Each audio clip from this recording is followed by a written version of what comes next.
Just the back and forth momentum flop. That there's a big rock. Here comes Romero, but a pull counter. There we go. We have a champion, ladies and gentlemen.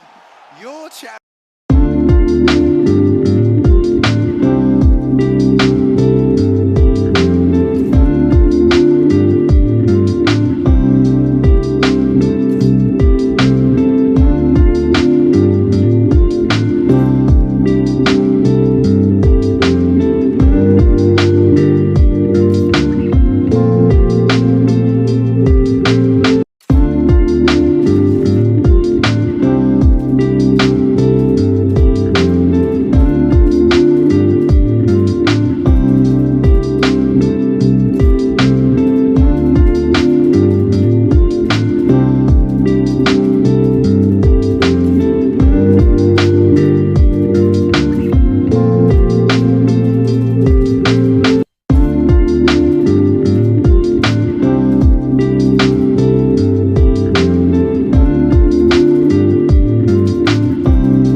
What's good, y'all? Romero 17 here, and we're fighting against MMA on Points. Bayliun, also a part of the design council for UFC 5. This is over at Vancouver with EA Sports, where we were showcasing all the new fighters. You guys have already seen a couple of the fights here. And Bayliun, I like the way that he plays. He's a very aesthetic type of player. It makes it actually pretty fun to play him. So this is a very fun experience. I'm using Brendan Allen. He did choose the same color shorts at me, which is pretty much taboo around these parts, but it's all good. It's all good. With Brendan Allen, a lot of my game plan kind of revolved around a couple of things that he's improved upon in MMA, and as he takes on Chris Curtis this weekend, I think that he has a really good chance of getting revenge, because if I'm not mistaken, Brendan Allen does have a loss to Chris Curtis, who was doing pretty good in that bout, and they ended up getting knocked out in round 2. I could misremember that. I could be wrong. But after that bout, he's racked up a pretty good win streak. Submitted Sam Alvey, beat Jacob Malcolm, beat Christoph Jocko. Then it got real when he submitted Andre Muniz, Bruno Silva, and Paul Craig. Like, submitting Paul Craig is no joke. And he did that in a pretty good fight. He won performance of the night for that. Got the finish in round 3. And now he has a good chance to take on Chris Curtis, who's another ranked individual. He won against, who was it, Marc-Andre Barriault in his last bout. Prior to that, there was a no contest against Imavov, who was also going to be added to the game series prior to that. Lost to Kelvin Gastelum, but KO'd Joaquin Buckley. Before that, had that issue with Jack Hermanson, where he was very frustrated at Hermanson's lateral movement and didn't know how to cut the cage off, but was on a pretty long win streak. I think it was like an 8-fight win streak. Heading into the UFC, he was on a 5-fight win streak and then won 3 straight fights while he was in the UFC. So Chris Curtis, very legit test, has only been submitted once in his career. So for Brendan Allen to go out there, if he submits Chris Curtis, that's going to make a statement. And I know that Chris Curtis has said, I don't want the guys at EA to go and nerf, give him some bad stats. He was dorming with Sam Alvey, and he saw how hurt Alvey was because of his stats. Well, Alvey was on a pretty significantly long losing streak, so that kind of plays a part. He still had good move levels though, but yeah, y'all know what I'm saying. But the Bisping pick from Bayliun was a really nice pick. You don't really see a lot of people pick Bisping. There was a time where Bisping was the guy, and typically UFC 3, he was an absolute monster to face. Same with Nick Diaz and all those dudes. And Bayliun's from, I believe he's from the UK, if I'm not mistaken. My boy's from the UK. And it was fun. It was a real fun fight, especially testing out all the stamina changes, everything with the submissions too, how it's kind of changed a few things. I am not a fan of that 50% increase of the drain for the muscle transitions, mainly because I kind of feel like it makes it almost virtually useless. And this is coming from somebody who tends to submit people from the side control position. So I would kind of prefer if they would reduce that amount of drain, maybe about to 25% as opposed to 50%. I think it'd be a better change. You guys let me know in the comment section how you feel. And remember, right here, Bayliun and I are right next to each other. So transitioning all in live time. There is no delay. There is nothing like that. I do almost submit him in round 1, and he's able to survive that very, very dangerous onslaught from Brendan Allen. Brendan Allen, there's a couple good things about Brendan Allen. He's aside from being a black belt in Brazilian Jiu-Jitsu, he blends the mixed martial arts extremely, extremely well. That's where his best improvement has been, with a respectable record of 23-5. And he's pretty confident. He's super confident. He likes how he matches up against Dricus du Plessis. That one, I'd love to see that bout. Dricus du Plessis and Israel Adesanya are scheduled to fight each other, which, in my personal opinion, I was not a fan of that booking. I would have preferred Adesanya to at least have to win a fight before getting another title shot. I understand that he's had history in the division, but that was kind of a card that got played already for his match against Alex Pereira when he got his rematch, deservedly so. But against Dricus du Plessis, I don't know if maybe Sean Strickland said he was hurt or whatever it was. They didn't run a rematch for that one, mainly because Strickland has no defenses. So there's not really anything to go off of for that other than it being a tight fight. And even then, we've seen like tight fights. It takes a while for the other person to get back in there. Like Max Holloway versus Alexander Volkanovski before they fought for a third time. The second fight was really close. Max Holloway had to go and win 1 or 2 fights before getting that shot back. Because I think he ended up getting a rematch after he lost the first one. And that one was more solid than the second one. My point is, the middleweight division is looking real good. It has a lot of up-and-coming contenders. And with that roadmap that's been presented to us, with all the new additions, it's really, really cool. If you guys don't know what I'm referring to when I'm talking about the roadmap, I am going to leave a link in the description for the EA Sports UFC 5 patch notes, so you guys can see all the fighters that are getting added over the course of the next 2-3 months or so. And if there's anybody that you feel should be prioritized or should be next on the list after those 30 fighters, let me know in the comment section. I want to be able to communicate effectively for y'all in this community based on your needs. A lot of people have been pretty happy about that, especially with Brendan Allen, who's fine this weekend. I was even saying, man, like this fight night card is not it sucked for a lot of UFC content creators because a lot of people fighting are just not in the game. So at least having one of the guys main eventing in the game now is dope. Chris Curtis isn't going to be in until June, so it's gonna be a while before he's in the game. But if you notice here with the fight, it's a lot of short inside, like, you know, we're kind of pot shotting on the feet. I'm throwing out the calf kicks. I want to keep landing those calf kicks, then intercepting to the clinch. I'm attacking the body. I want to get as much wear and tear on Bayliun's Bisping, because when I take him down to the ground, what I want him to do, I want him to transition as much as possible. Ideally, I'm mainly chasing the back because the rear naked choke is one of Brendan Allen's preferred submissions. I mean, in his win streak, he has 1, 2, 3, 4, 5 submissions via rear naked choke. He also has an ankle lock submission, but almost all of his submissions have come by rear naked choke. And he has a lot of submissions. He has 14 wins by submission. So what I'm going to do is now, similar to what I did for the Makai fight, although that one was really long because it was a best of 3 against Zayev, and I didn't want to talk for too long. I'm going to let y'all just enjoy the bout. This is a really, really good bout.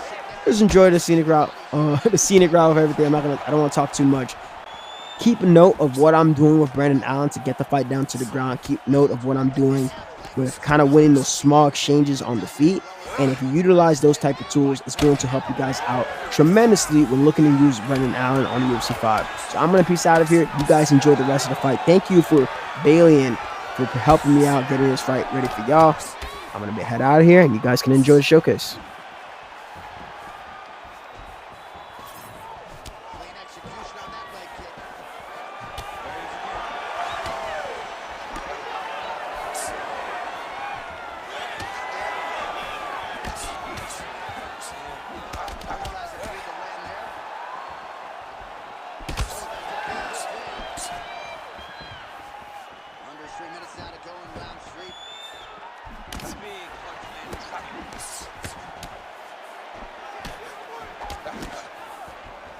Just missed with the elbow there.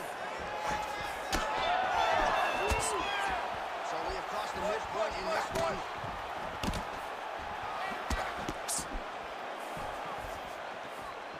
Swing and a miss by CA.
was, especially from a striking standpoint. DC, take us through.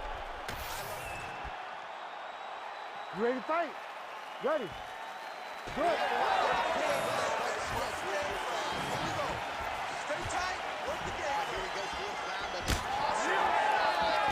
This is the time where fighters are really tested. Deep. Feel pretty good in round number 5. Round number 4 is the one that really does test the fighter. It really does test the fighter.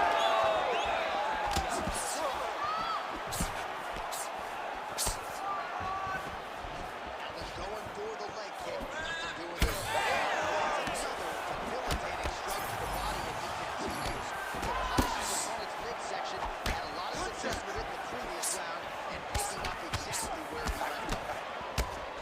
All right, so some definite damage under the elbow now on the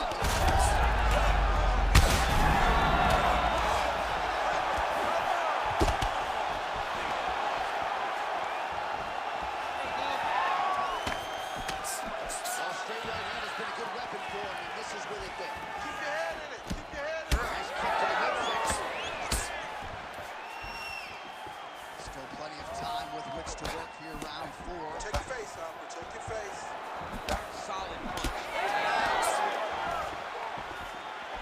Straight's looking good.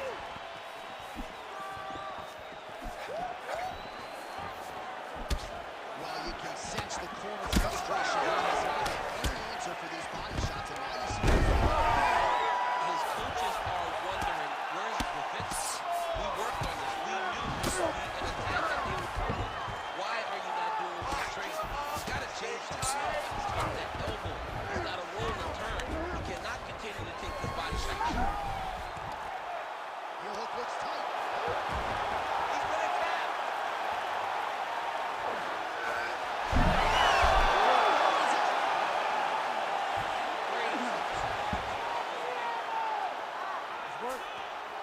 Great defense by the fighter. Still trying to get the submission here. He is fighting for the self.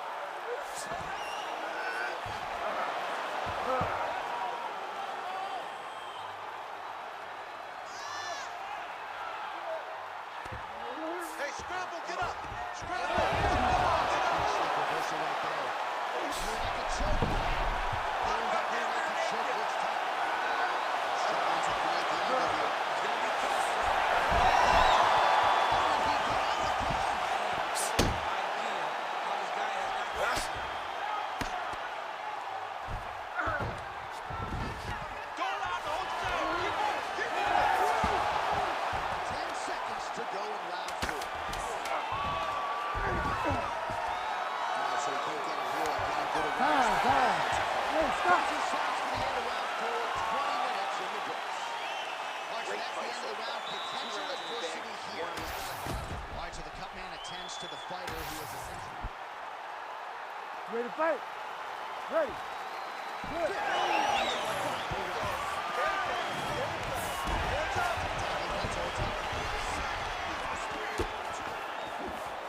Go after the cut. End this fight. End it. Just misses with that one. Single timeout. Single leg takedown. Oh, he's got it locked in. He's got that arm triangle. Trap the head. Trap it. Go for it. You got it. Oh, somehow he gets out. Terrific submission deep. Never take a guy out of bounds. They will not take a guy out from your back. You have to stay on his back. Not there yet, but might get the submission here shortly. You need to work on standing shot. Let's work. Oh, is he an active pursuer of the submission?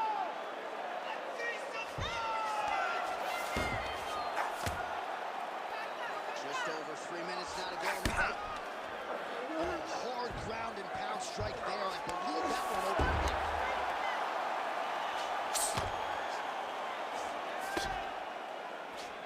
Postures up and lands a brutal strike to the head. Again, a good awareness by the defensive fighter. I need you to breathe. Most fighters will tell you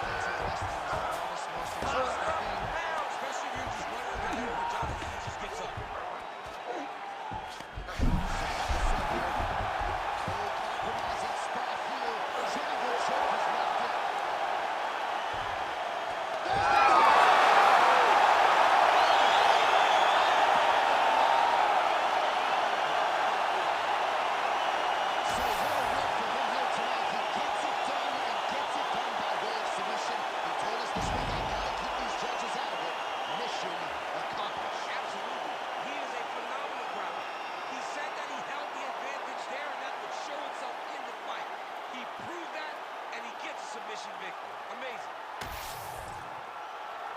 Here we go inside the Octagon for the official decision. It's a Bruce Buff. Ladies and gentlemen, referee Herb Deans called a stop to this contest at 3 minutes, 2 seconds of round number 5. Declaring the winner by tap out, and still the undisputed UFC middleweight champion of the world, Brandon